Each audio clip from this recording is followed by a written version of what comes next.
우리는 지난 며칠간 참 권위에 대해 계속 이야기하고 있습니다. 참 권위는 하나님이 주시는 것이며 하나님의 뜻을 행하고 하나님의 뜻을 바르게 전하는 자들에게 주시는 것입니다. 예수님 공생의 당시 진짜 참 권위는 예수님께 있었습니다. 예수님께 참 권위가 있다는 것은 하나님의 선지자 세례 요한에 의해 입증되었고 또 예수님의 올바르고 권위 있는 말씀 해석을 통해 입증되었습니다. 오늘 우리가 살펴볼 본문은 예수님께 하나님으로부터 온 신적 권위가 있다는 것을 완전히 확인시켜 줍니다. 예수님께서 직접 하나님께로부터 온 신적 권위가 당신께 있음을 스스로 선언해 주십니다. 41절 말씀입니다. 예수께서 그들에게 이르시되 사람들이 어찌하여 그리스도를 다윗의 자손이라 하느냐. 예수님의 이 질문은 당시 예수님의 말씀을 듣고 있던 사람들에게 굉장히 황당한 질문이었습니다. 당시 모든 유대인들은 메시아 대망 사상에 빠져 있었습니다. 메시아 대망 사상은 하나님께서 그들에게 약속한 구원자인 메시아를 곧 보내주실 것이라는 기대였습니다. 그 메시아는 기름 부음 받은 그리스도인데 그가 오면 그들을 억압하고 있는 모든 세력으로부터 그들을 해방시켜주고 자유롭게 해줄 것이라 기대하고 있었습니다. 그리고 그들이 기대하는 그 메시아는 반드시 다윗의 후손으로 온다는 것을 확신하고 있었습니다. 그 확신의 근거는 사무엘하 7장을 통해서 하나님께서 다윗에게 주신 언약 때문이었습니다. 하나님은 다윗에게 그의 몸에서 날짜를 통해서 그의 왕위를 영원히 견고히 하게 하실 것이라 약속하셨는데 사람들은 이 다윗 언약을 근거로 하여 이 땅에 올 진짜 메시아는 구원자는 반드시 다윗의 후손으로 올 것이라 믿고 있었습니다. 그런데 예수님께서 그들에게 묻고 계신 거예요. 사람들이 도대체 왜 그리스도를 다윗의 자손이라 하느냐? 여러분 사람들이 이렇게 생각했을 거예요. 무슨 말을 하는 거지?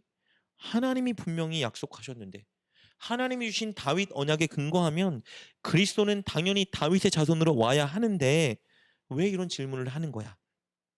여러분 예수님이 이 땅에 육신의 몸을 입고 오신 과정을 보면 분명히 예수님은 다윗의 가문에서 나셨기 때문에 다윗의 후손이 맞습니다. 이 땅에 올 메시아는 다윗의 후손으로 와야 했고 예수님은 분명히 다윗의 후손으로 오셨습니다. 그런데 왜 이렇게 반문하는 질문을 하실까요? 사람들이 도대체 왜 그리스도를 즉 메시아를 다윗의 자손이라 하느냐? 이렇게 반문하신 이유는요. 실상은 예수님은 다윗의 후손이 아니었기 때문입니다. 왜 예수님이 다윗의 후손이 아니죠? 예수님의 진짜 정체는 인간이 아니었기 때문입니다. 예수님은 삼위일체 하나님과 태초부터 함께 계시던 하나님이십니다. 예수님은 신이시고 창조주이십니다. 그러나 인간을 구원하기 위해서 그 신이 인간의 몸을 입고 이 땅에 우리에게 오신 것일 뿐이죠. 예수님은 요셉의 씨로 난 것이 아니라 성령으로 잉태되어 오셨습니다. 예수님은 창세전부터 하나님과 함께 계셨고 우리를 창조하신 분입니다. 그래서 예수님의 본성을 보자면 예수님은 다윗의 후손이 아니라 신이고 창조주고 다윗의 주님이셨던 것이죠. 예수님은 이렇게 당신의 진짜 정체성에 대해서 말씀해주고 계신 겁니다. 이 진리는 똥딴지 같은 이야기가 아니라 이미 성경에 근거하고 있었습니다. 예수님은 그 근거 구절을 꺼내시는데요. 그것은 시편 110편 1절 말씀입니다. 오늘 본문의 42절, 43절입니다. 읽어보도록 하겠습니다. 시편의 다윗이 친히 말하였을 때 주께서 내 주께 이르시되 내가 내 원수를 내 발등상으로 삼을 때까지 내 우편에 앉았으라 하셨도다 하였느니라. 시편 110편은 다윗이 하나님의 계시를 통해서 하나님께서 예수 그리스도께 하시는 말씀을 들은 것을 기록한 것입니다. 42절을 보면요. 주께서 내 주께 이르시되 라고 기록되어 있는데 여기서 주께서는 하나님이고 내 주께는 예수님을 의미하는 겁니다. 그러니까 하나님께서 내 주인이신 그리스도에게 말씀하셨다라는 뜻이에요. 즉 다윗은 하나님께서 그리스도께 하시는 말씀을 듣고 그것을 적은 겁니다. 43절이 그 내용이에요. 하나님께서 그리스도께 뭐라고 말씀하셨냐면 내 원수를 내 발등상으로 삼을 때까지 내 우편에 앉았으라 말씀하셨습니다. 여러분 우편에 앉는다는 것은요. 존귀와 영광과 권위의 자리에서 통치한다는 의미이고, 원수를 발등상 삼는다는 것은 원수를 심판하고 그들에게 수치를 준다는 의미입니다.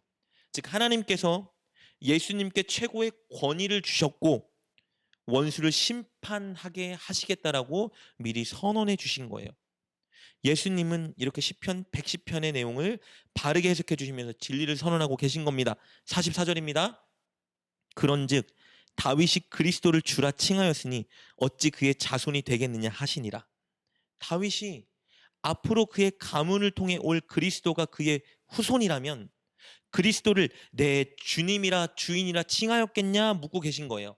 다윗이 그리스도를 내 주라 칭하였기 때문에 그리스도는 사실 다윗의 후손이 아니라 그 전에 있던 하나님이었다라는 걸 말해주고 있는 것입니다. 예수님은 이 가르침을 통해서 그리스도인 당신께 진정한 권위가 있다는 것을 선언하고 있는 것입니다.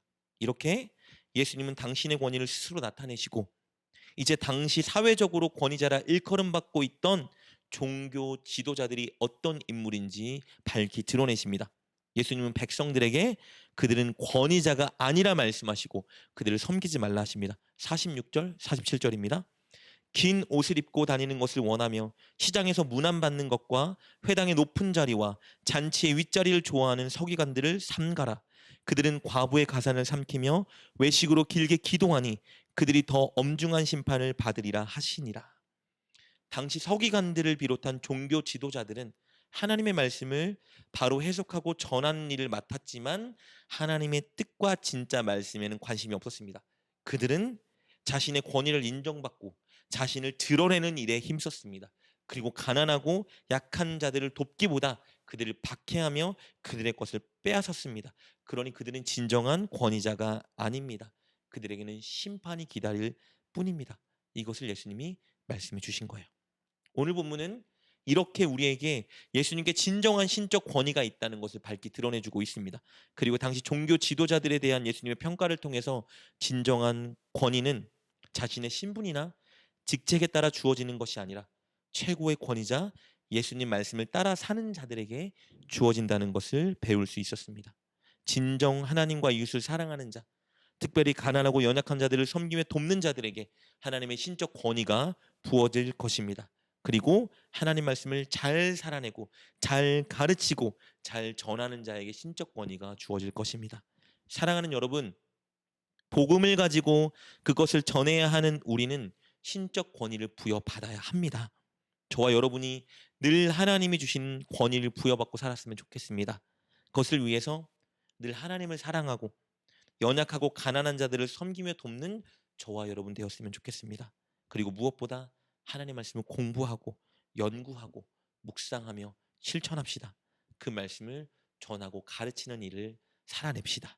그리하여 하나님의 신적 권위를 받고 누리는 저와 여러분 될 수 있기를 주님의 이름으로 축복합니다. 기도하겠습니다. 하나님, 진정한 권위자인 하나님과 예수님을 경외하며 사랑하는 우리가 되게 하여 주옵소서. 삶의 모든 현장에서 만나는 사람들을 사랑하게 하시고 무엇보다 도움이 필요한 자들에게 손 내밀어 돕고 섬기는 우리가 되게 하여 주옵소서. 그리고 하나님께 받은 말씀을 연구하고 읽고 묵상하고 실천하며 그 말씀을 잘 가르치고 전하는 우리가 되게 하여 주옵소서. 그리하여 하나님의 권위를 받고 누리는 우리가 되게 하여 주옵소서. 예수님의 이름으로 기도드립니다. 아멘. 오늘 말씀을 통해 깨닫고 결단한 것은 무엇입니까? 그것을 붙들고 하나님께 기도합시다. 그리고 그렇게 실천하며 하루를 살아가는 여러분 되시길 주님의 이름으로 축복합니다.